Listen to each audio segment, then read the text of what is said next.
Hello student, last video में हम लोगों ने ऑलरेडी कंपाउंड इंटरेस्ट का पार्ट, बहुत सारा पार्ट, ऑलमोस्ट सारा पार्ट कंप्लीट कर लिया था। ठीक है, सो मेरे ख्याल से मैंने आपको होमवर्क भी दिया था 5 तक। So I hope you have completed it. So formula एक बार फिर से हम लोग रिकॉल कर लेते हैं। क्या था formula? A is equal to P into 1+r/100 raise to the power n, where n जो टाइम है, रेट है, प्रिंसिपल है ना। इसी तरह हमने ये भी देखा था कि अगर आपका रेट जो है वो इंक्रीज कर रहा है तो ये प्लस होगा, और अगर रेट डिक्रीज कर रहा है तो नेगेटिव होगा। इधर compounded half yearly, compounded quarterly, compounded monthly, ये पार्ट भी हमने देखा था। और इस केस में क्या होगा रेट और टाइम में, वो भी हमने देखा था। तो मेरे ख्याल से इससे रिलेटेड कोई कंफ्यूजन नहीं है आपको।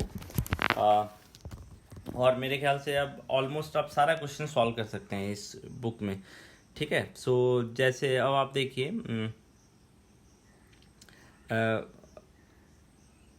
मान लीजिए आपको 7th नंबर है। ठीक है, 7th नंबर क्या है? मारिया इन्वेस्टेड। एक चीज़ और देखिए, जब भी आपको कंपाउंड इंटरेस्ट फ्रैक्शन में कन्वर्ट करने के, फ्रैक्शन में कैलकुलेट करने आ रहा है ना, आपका जो टाइम है वो फ्रैक्शन में अगर है, कंपाउंडेड एनुअली में तो ये फ्रैक्शन में ही रहेगा। हाफ ईयरली में क्या होगा, जो टाइम है वो आपका 2 से मल्टीप्लाई हो जाता है, तो इस केस में तो फ्रैक्शन हट जाएगा, तो इस केस में कोई प्रॉब्लम नहीं है। लेकिन अगर फ्रैक्शन में अगर टाइम है आपका, तो क्या कीजिएगा, जो इंटीजर पार्ट है 1 तक आप कैलकुलेट कर लीजिए कंपाउंड इंटरेस्ट, और हाफ को जो है वो सिंपल इंटरेस्ट से कैलकुलेट कीजिएगा आप। जैसे मान लीजिए, मैं आपको एक एग्जांपल दे रहा हूँ। जैसे मान लीजिए प्रिंसिपल अमाउंट है आपका 10,000 रुपीज़, और रेट है मान लीजिए आपका 10%, और टाइम जो है वो आपका मान लीजिए है 3 होल 1/2 ईयर। इसके लिए आपको कंपाउंड इंटरेस्ट कैलकुलेट करना है। तो आप क्या कीजिए, जो इंटीजर पार्ट है इसके लिए आप अमाउंट कैलकुलेट कर लीजिए by formula A is equal to P into 1+r/100 whole raise to the power n। So principal amount हो गया आपका 10,000, प्लस रेट है आपका 10% by 100 raise to the power 3। Half को अभी आप छोड़ दीजिए, यानी कि 3 साल के बाद आपका अमाउंट क्या होगा ये आपको बता देगा। तो 10,000 इंटू 110/100, और ये 3 टाइम मल्टीप्लाई हो जाएगा, है ना। अब आप इसको कैलकुलेट कर लीजिए। 2 ज़ीरो यहाँ से कैंसिल हो गया, 2 ज़ीरो यहाँ से कैंसिल हो गया, और ये 2 ज़ीरो इससे कैंसिल हो गया। तो 121, और 121, तो ये आपका आ गया 13,310। सो 3 साल के बाद आपका जो अमाउंट है, 3 साल के बाद जो आपका अमाउंट है वो हो जाएगा 13,310। ठीक है, सो अब यहाँ से अब आप, लेकिन हमको तो 3.5 ईयर के बाद अमाउंट कैलकुलेट करना है। तो अब आप, ये 3 साल के बाद का अमाउंट है, मतलब 3 साल जब पूरा हो गया तो ये अमाउंट होगा। अब हाफ ईयर के लिए आप क्या कीजिए, सिंपल इंटरेस्ट कैलकुलेट कीजिए। तो ये प्रिंसिपल का काम करेगा। कंपाउंड इंटरेस्ट में यही होता था ना, अगर आप सिंपल इंटरेस्ट से कैलकुलेट करेंगे तो हर साल का जो अमाउंट है वो नेक्स्ट ईयर के लिए प्रिंसिपल का काम करता था। तो अब हाफ ईयर के लिए सिंपल इंटरेस्ट आप कैलकुलेट कर लीजिए, तो ये अमाउंट का काम करेगा, प्रिंसिपल का काम करेगा, इंटू रेट वही है, इंटू हाफ, है ना, इंटू 100। ठीक है, सो 2 ज़ीरो कैंसिल हो गया। सो इसको डिवाइड करेंगे तो 5.5, यानी कि हाफ ईयर के बाद आपको इतना इंटरेस्ट मिलेगा। अब इंटरेस्ट, इस इंटरेस्ट को आप इसमें जोड़ देंगे, आपको 3.5 ईयर के बाद टोटल अमाउंट मिल जाएगा। सो टोटल अमाउंट एक्चुअली कितना हो जाएगा, टोटल अमाउंट आफ्टर 3.5 ईयर जो होगा वो हो जाएगा 3 साल के बाद जो अमाउंट था, और हाफ ईयर के लिए जो इंटरेस्ट था, इसको आप कैलकुलेट कर लीजिए। 5.57931 ये होगा। सो जब भी आपका फ्रैक्शन में होगा ना, इसलिए आपको समझना है कि कंपाउंड इंटरेस्ट और सिंपल इंटरेस्ट में क्या रिलेशन है। ये अगर आप नहीं समझ पाएंगे तो फिर दिक्कत होगी। ठीक है, सो मेरे ख्याल से अब ये सब प्रॉब्लम आप कैलकुलेट कर सकते हैं। ठीक है, जैसे कंपाउंड इंटरेस्ट आपको कैलकुलेट करने बोला at the end of second year, यानी कि टाइम का वैल्यू जो होगा वो 2 हो जाएगा, है ना। यहाँ पे देखिए, जैसे कंपाउंड इंटरेस्ट घट रहा है, जैसे यहाँ पे इंक्रीज कर रहा है रेट तो प्लस में होगा, मान लीजिए कोई वैल्यू डिप्रिशिएट कर रही है, यहाँ देखिए तो यहाँ जो फॉर्मूला होगा वो -r/100 होगा, 1 -r/100 होगा, ठीक है। सो मेरे ख्याल से ये पार्ट अब आप कंप्लीट कर सकते हैं। इसमें बहुत कुछ नया नहीं है ना। सो ये आपका कंप्लीट हो जाएगा, इसमें मेरे ख्याल से कोई दिक्कत नहीं आनी चाहिए, ठीक है। जो नेक्स्ट टॉपिक है हम लोग स्टार्ट करेंगे अब है वो एल्जेब्रिक एक्सप्रेशन, है ना। एल्जेब्रिक एक्सप्रेशन चैप्टर नंबर 9, ये हमारा नया टॉपिक होगा, algebraic expression and it's identity. ये भी एक इम्पॉर्टेंट पार्ट है जो हम हायर क्लासेज में भी अपने यूज़ करेंगे, ठीक है। सो एल्जेब्रिक एक्सप्रेशन क्या है, इसका डेफिनेशन मेरे ख्याल से क्लास 6-7 में भी पढ़ा था आप लोगों ने। Algebraic expression is a expression, mathematical expression which consist of variable, constant and algebraic operations, है ना। algebraic operations like addition, subtraction, multiplication, division, है ना। सो जो भी मैथमेटिकल एक्सप्रेशन जो है वो अगर आपके वेरिएबल, कांस्टेंट और जितने भी अर्थमेटिक ऑपरेशंस हैं उसको कंटेन करता है तो उसको हम लोग क्या बोलते हैं, एल्जेब्रिक एक्सप्रेशंस, ठीक है। सो एल्जेब्रिक एक्सप्रेशन का डेफिनेशन क्लास 6 में हम लोगों ने ऑलरेडी पढ़ रखा था, ठीक है। यहाँ पे एग्जांपल भी दिया हुआ जैसे x+3, इसमें देखिए आपका वेरिएबल भी है, कांस्टेंट भी है और एडिशन साइन भी है। 3 भी एक एल्जेब्रिक एक्सप्रेशन है जिसमें कांस्टेंट साइन है। जरूरी नहीं कि सारे के सारे हों, कोई एक पार्ट भी होगा तो हमारा एल्जेब्रिक एक्सप्रेशन है, ठीक है। एक से अधिक वेरिएबल भी हो सकते हैं, ठीक है। सो एल्जेब्रिक एक्सप्रेशन का पार्ट मेरे ख्याल से समझ में आ गया होगा आपका। अब एल्जेब्रिक एक्सप्रेशन का देखिए ज्योमेट्रिकल मीनिंग यहाँ पे बताया हुआ है, ये एक इंपॉर्टेंट पार्ट है। जैसे x+5 है, इसका ज्योमेट्रिकल मीनिंग क्या है। अब x तो वेरिएबल है तो x को एक वैल्यू होगी, उसको हमने पॉइंट आउट कर दिया और वहाँ से 5 डिस्टेंस पे हम चले जाएंगे तो x+5 यानी कि p का वैल्यू क्या होगा, x+5। अब ये वैल्यू हमको नहीं पता है इसीलिए हम इसको कहीं भी ले सकते हैं, ठीक है। देखिए x हो गया और यहाँ से 5 यूनिट आपको कवर करना है, यानी 5 step, 1 step, 2 step, 3 step, 4 step, है ना। और एक और स्टेप लेना पड़ेगा 5 स्टेप, ठीक है। तो आपका x+5 कवर हो जाएगा, ठीक है। इसी तरह 4x+5 है तो यानी कि x जो है वो जैसे ये जो था वो 4x+5 के लिए था। x जो है वो कितनी बार आएगा, 4 टाइम्स आएगा, 1 टाइम, 2 टाइम, 3 टाइम, 4 टाइम और उसके बाद 5 स्टेप। तो ये जो है ये आपका क्या हो जाएगा, 4x+5, ठीक है। सो एक एल्जेब्रिक एक्सप्रेशन का ज्योमेट्रिकल मीनिंग क्या है वो रिप्रेजेंट किया हुआ है यहाँ पे। नेक्स्ट ये सब हमने पढ़ा था क्लास 7 में ही पढ़ा था, ठीक है। अब 5 एल्जेब्रिक एक्सप्रेशन का एग्जांपल देना है, आप दे सकते हैं, है ना। कंटेनिंग 1 वेरिएबल, कंटेनिंग 2 वेरिएबल, तो मेरे ख्याल से कुछ प्रॉब्लम नहीं है। So on the number line, इसको आप नंबर लाइन पे दिखा सकते हैं। -4 का मतलब है लेफ्ट साइड मूव करना पड़ेगा, प्लस में रहता तो राइट साइड मूव करना पड़ता, ठीक है। टर्म्स, फैक्टर एंड कोफिशिएंट, ये इंपॉर्टेंट पार्ट है, ठीक है। Terms, factor and coefficient. पहला है टर्म्स। एक एल्जेब्रिक एक्सप्रेशन में टर्म्स कैसे आइडेंटिफाई करेंगे, जो प्लस और माइनस से सेपरेटेड होगा वो आपका टर्म्स है। जैसे 4x+5 तो इसमें सेपरेशन किसके कारण आ रहा है, प्लस। मल्टीप्लिकेशन और डिवीजन से सेपरेशन हम काउंट नहीं करेंगे, तो इसमें एक टर्म है 4x और दूसरा टर्म है 5, ठीक है। तो इसको पहचानने का एक सिंपल तरीका हो गया, ठीक है। आप हमेशा ध्यान रखें कि प्लस और माइनस से सेपरेटेड कितने टर्म, कितने पार्ट हैं वो सारे आपके काउंट होंगे टर्म में, ठीक है। तो एक देखिए, एक टर्म में 4 और एक टर्म में 5, ठीक है। मल्टीप्लिकेशन और डिवीजन से सेपरेशन हम नहीं काउंट करेंगे, ठीक है। So terms are added to form an expression. Terms को हम ऐड या सब्ट्रैक्ट करके क्या फॉर्म करते हैं, expression. So terms themselves can be form as a product of factors, है ना। सो टर्म्स मेरे ख्याल से समझ में आया। और फैक्टर्स क्या है, जो प्रोडक्ट है, हम कितने प्रोडक्ट में इसको ब्रेक कर सकते हैं वो हमारा क्या कहलाएगा, फैक्टर। तो जैसे देखिए एक्सप्रेशन में टर्म क्या क्या है, 7x और दूसरा है -5x, दो टर्म है। अब इसमें ध्यान रखिए कि अब 7x में प्रोडक्ट किस किस का है, 7 का है, x का है, y का है, तो ये सारे किसके फैक्टर हैं, 7x y के। इसी तरह -5x से फैक्टर क्या क्या है, -5, -1, 5 और x हम बोल सकते हैं, ठीक है। सो मेरे ख्याल से इसमें कोई प्रॉब्लम नहीं होनी चाहिए, ठीक है। सो फैक्टर्स, टर्म्स समझ में आ गया होगा। ये क्लास 7 में भी हम लोगों ने पढ़ा था, ठीक है। नेक्स्ट है न्यूमेरिकल कोफिशिएंट और सिंपली कोफिशिएंट।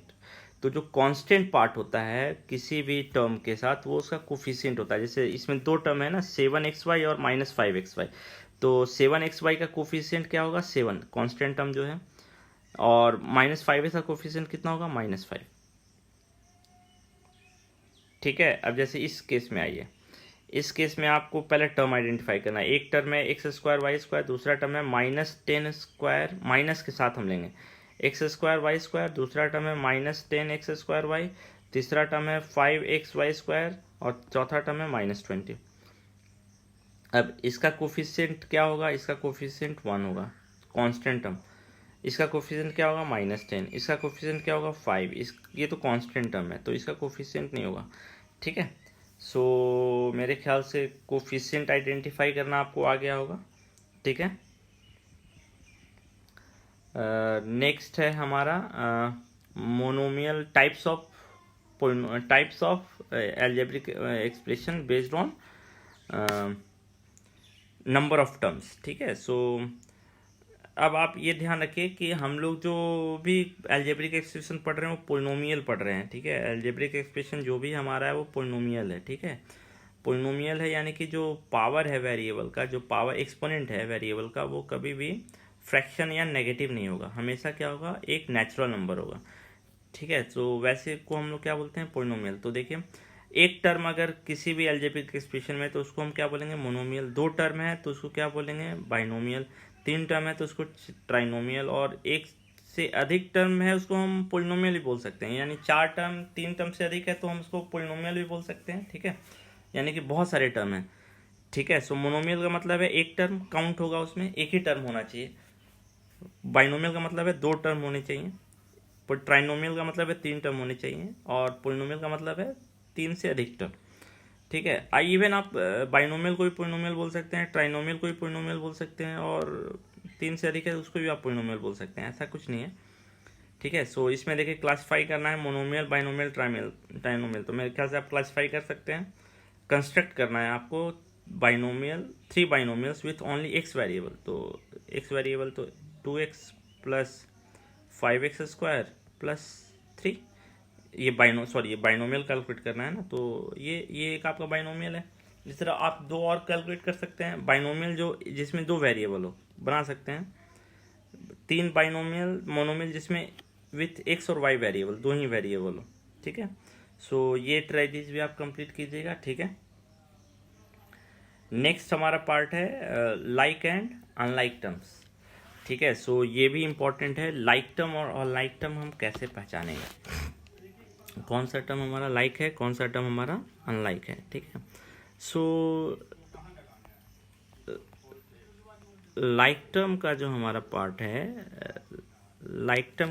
पार्ट है, वो इजी है आइडेंटिफाई करना। जैसे आप 5x² plus 3xy² minus 7xy plus 10x² plus 15xy² minus 3xy है। तो इसमें लाइक टर्म आपको पहचानना है, जिसमें बहुत सारे टर्म हैं।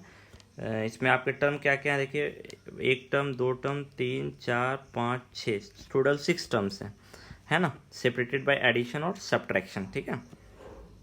सो अब आपको इसमें लाइक टर्म पहचानना है, तो एक टर्म आप पिक कीजिए 5x²y। ठीक है। सो इसके लाइक टर्म आपको आइडेंटिफाई करने हैं ना, तो आप कांस्टेंट टर्म जो कोफिशिएंट है कांस्टेंट वाला वो आप छोड़ दीजिए। वेरिएबल देखिए कि x और y सब में है, क्या क्या मैच करना चाहिए, वेरिएबल मैच करना चाहिए और वेरिएबल का जो एक्सपोनेंट है वो भी मैच करना चाहिए। अब जैसे x² y है ना, तो कहाँ कहाँ x² y है वो आप चेक कीजिए। यहाँ x² y नहीं है, यानी कि ये दोनों लाइक टर्म नहीं है। यहाँ भी x² y नहीं है, यहाँ x² y, यानी कि 5x² y का लाइक टर्म क्या है, इसका जो लाइक टर्म है वो आपका है 10x² y। ये दोनों लाइक टर्म है। क्यों, कांस्टेंट टर्म डिफरेंट हो वो मैटर नहीं करता है, जो वेरिएबल है और वेरिएबल का जो एक्सपोनेंट है वो मैच करना चाहिए। x है, y है, और x का एक्सपोनेंट 2 है, यहाँ भी x का एक्सपोनेंट 2 है, y का एक्सपोनेंट 1 है, यहाँ भी y का एक्सपोनेंट 1 है। तो ये दोनों लाइक टर्म है। इस तरह ये दोनों लाइक टर्म हो गए, है ना। अब इसका लाइक टर्म कौन है वो आपको खोजना है। तो x और y कांस्टेंट मैटर नहीं करता है, x है और y² है, तो x y² नहीं है इसमें, x y² इसमें है। तो ये दोनों लाइक टर्म है। इसका लाइक टर्म अब हमको खोजना है, इसका लाइक टर्म हमको खोजना है, तो इसका लाइक टर्म क्या होगा? तो एक्स और वाई देख लीजिए कहाँ पर है, एक्स और वाई यहाँ है, यानी ये दोनों लाइक टर्म है। तो लाइक टर्म मेरे ख्याल से आइडेंटिफाई कर सकते हैं। अब ये दोनों जो हैं ये दोनों लाइक टर्म नहीं है, ये दोनों अनलाइक टर्म है। जो टर्म लाइक नहीं है वो क्या है? अनलाइक है। सो आप लाइक टर्म मेरे ख्याल से पहचान सकते हैं। ईजी है लाइक टर्म पहचानना, ठीक है। लाइक टर्म जो है वो आप इजीली आइडेंटिफाई सकते हैं, ठीक है। सो अब अपने एक्सरसाइज में देखिए like term and unlike term. जैसे इस क्वेश्चन में आपको बोला है लाइक और अनलाइक टर्म आइडेंटिफाई कीजिए, है ना। सो लाइक टर्म 7x, तो सिर्फ x किस में है? 14x में है, 13x है, ये दोनों लाइक टर्म है, ये तीनों लाइक टर्म है। तो 7x 14x minus 13x they are like term. अब इसी तरह ये तीनों तो लाइक टर्म हो गए। अब 5x स्क्वायर है तो इसका लाइक टर्म देखिए कौन है? -9x square. इसी तरह 7y है तो 7y कहाँ पे है? कहीं भी नहीं है, तो 7y का कोई लाइक टर्म नहीं है ना। 7y का कोई लाइक, 7y अकेला है। इसी तरह 7xy, xy कहाँ है? -xy, यानी 7xy और -5xy लाइक टर्म है। 9y स्क्वायर और कहीं नहीं है, तो 9y स्क्वायर का कोई लाइक टर्म नहीं है। 9y और 7y लाइक टर्म नहीं है क्योंकि इसका जो एक्सपोनेंट है वो डिफर कर रहा है, सेम होना चाहिए सारा। तो लाइक टर्म आप आइडेंटिफाई कर सकते हैं। Write two terms which are like, है ना, write two terms which are like, है ना। तो इसका दो टर्म आपको लिखना है जो लाइक हो इसके जैसा, तो लिख सकते हैं -8xy 15xy, ये सारे लाइक टर्म होंगे इसके। इसी तरह इसका भी दो लाइक टर्म लिखना है, इसका भी दो लाइक टर्म लिखना है। तो मेरे ख्याल से आप इसको आप खुद से कर सकते हैं, लाइक टर्म पहचान सकते हैं इसका। अब हम एडिशन और सब्सट्रैक्शन पे आते हैं। अलजेब्रिक एक्सप्रेशन को कैसे ऐड और कैसे सब्ट्रैक्ट करते हैं, ठीक है। तो एडिशन और सब्ट्रैक्शन हमेशा लाइक टर्म का होता है। अलजेब्रिक एक्सप्रेशन में जो एडिशन और सब्ट्रैक्शन होता है वो हमेशा लाइक टर्म का होता है, ठीक है। जैसे आपके बुक का एग्जांपल हम लेते, जैसे इसी को ऐड करना है, ठीक है। इसी को ऐड करना है 7x स्क्वायर -4x + 5 + 9x - 10, ठीक है। हम लोग हमेशा हॉरिजेंटल वर्टिकल एडिशन करेंगे, सॉरी हॉरिजेंटल एडिशन करेंगे, वर्टिकल एडिशन ऐसे नहीं करेंगे, ठीक है। सो इसको ऐड करना है तो आप पहले आइडेंटिफाई कर लीजिए कौन कौन लाइक टर्म है, उसको आप मार्क कर लीजिए। सो -4x और 9x लाइक टर्म है, 5 और 10 लाइक टर्म है क्योंकि दोनों कांस्टेंट है। तो जो लाइक टर्म है उसको एक जगह कलेक्ट करते हैं हम लोग। तो 7x स्क्वायर का कोई लाइक टर्म नहीं, ये अलग रहेगा। -4x, इसके साथ लाइक टर्म क्या है? 9x, तो इसको एक जगह कलेक्ट कर लीजिए। 5 और 10 लाइक टर्म है, इसको एक जगह कलेक्ट कर लीजिए, ठीक है। जो लाइक टर्म है उसको एक जगह कलेक्ट कर लीजिए। अब ऐड कैसे करेंगे? ये तो लाइक टर्म, इसका कोई लाइक टर्म, तो ये जैसा है वैसे लाइक टर्म ही हमेशा ऐड या सब्ट्रैक्ट होता है। तो अब ऐड या सब्ट्रैक्ट कैसे करेंगे वो देखिए। x का कोफिशिएंट क्या है? -4, तो -4 आप आइडेंटिफाई कर लीजिए। इसका कोफिशिएंट क्या है? +9। तो आप कांस्टेंट को जैसे ऐड या सब्ट्रैक्ट करते हो, कोफिशिएंट को ऐड या सब्ट्रैक्ट। -4 + 9 कितना होगा? -4 + 9 कितना होगा? 5 होगा, 5। और जो वेरिएबल है वो आप लिख दीजिए। 5 + 10 कितना होगा? 15। तो इस अलजेब्रिक एक्सप्रेशन का एडिशन क्या होगा? वो तो हम जो ऐड या सब्ट्रैक्ट करते हैं वो किसको करते हैं? कोफिशिएंट। और जो वेरिएबल है उसको जैसा है वैसा ही लिख देते हैं ना। तो मेरे ख्याल से अलजेब्रिक एक्सप्रेशन का एडिशन सब्ट्रैक्शन आपको समझ में आ गया होगा। हम लोग एक और एग्जांपल देख लेते हैं फॉर अंडरस्टैंडिंग पर्पस, ठीक है। एक और एग्जांपल हम लोग देख लेते हैं। मान लीजिए ये वाला ही क्वेश्चन है, ये क्वेश्चन ही है हमारा, ठीक है। 7x + 5y, इसको हमको ऐड करना है। यहाँ देखिए कॉमा है, 3 है, तो 7xy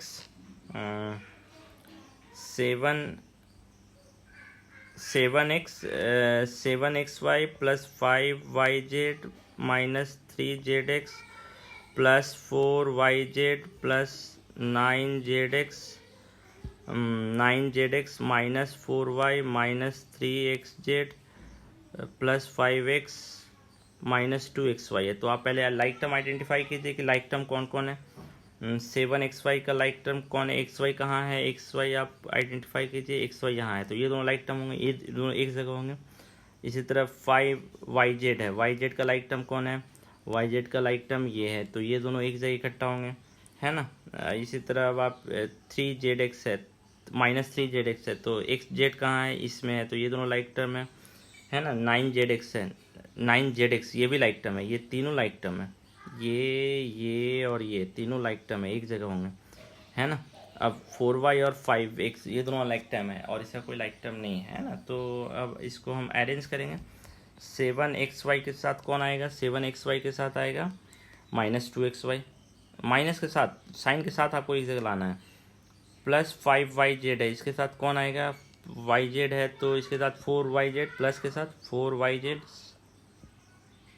प्लस -3zx, मैंने बोला साइन के साथ आपको लेना है zx, तो इसके साथ क्या आएगा 9zx और -3zx, है ना। और जो बच गया उसको आप लिख दीजिए -4y प्लस 5x, है ना, क्योंकि इसका कोई लाइक टर्म नहीं है तो इसको हम ऐड या सब्ट्रैक्ट नहीं कर सकते हैं, ठीक है। अब इसका एडिशन क्या होगा, लाइक टर्म है, ठीक है। सो इसका एडिशन और सब्ट्रैक्शन कैसे होगा, मैंने ऑलरेडी बोला जो कोफिशिएंट है उसको आप आइडेंटिफाई कीजिए।